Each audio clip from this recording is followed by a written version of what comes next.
Ang babaeng ito ay walang pakundangan na binastos ang banal na kasulatan o ang Biblia, na kung saan nga mga idol sa harap ng maraming tao, ito ay kanyang pinunit at sinira ng basta-basta, habang sinisigaw at pinupuri ang salitang Satanas, na kung saan nga mga idol ay sinasamba niya ang kaaway ng ating Panginoon at kaaway ng lahat ng mananampalataya sa ating Panginoong Hesukristo. Subalit ang lahat ng ginawa ng babaeng ito nga mga idol ay agad na nagkaroon ng resulta, dahil matapos nga mga idol na insultuhin ang ating Panginoong Hesukristo at purihin ang kaaway na wala ngang iba nga mga idol kundi si Satanas, ay dito nga mga idol ay makikita natin na ang babaeng ito ay tila nagkaroon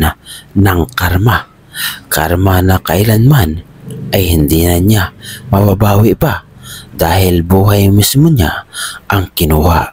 Ang pangyayaring ito nga mga idol ay isang malaking babala para sa lahat ng tao, na kung saan nga mga idol ay hindi naniniwala at binabastos pa ang pangalan ng ating Panginoong Hesukristo, at hindi pa nakontento, habang pinupunit niya ang banal na kasulatan na Biblia, ay pinupuri pa at sinisigaw ang pangalan ni Satanas. Hindi lamang basta kasalanan nga mga idol ang ginawa ng babaeng ito, kundi isa itong karumal-dumal na kasalanan para sa harap ng ating Panginoon. Purihin ba naman ang kaaway na si Satanas, at habang pinupunit pa ang banal na kasulatan ay talagang ikaw ay paparusahan, parusang kamatayan ang dapat na ihatol sa babaeng ito. At ito nga ang nangyari habang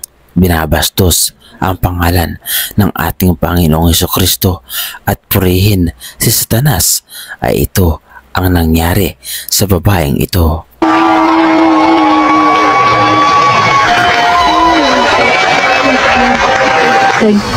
Clearly, Jesus loves me the most.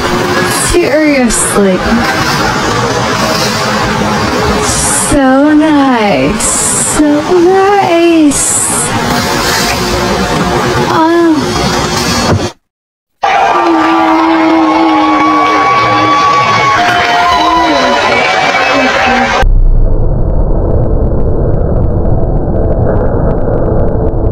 Ano ang masasabi ninyo mga idol sa ginawa ng babaeng ito? Karapat-dapat lamang ba siya na parusahan ng Panginoon ng kamatayan dahil sa kanyang kalapastanganan na ginawa sa banal na kasulatan na walang iba kundi ang Biblia?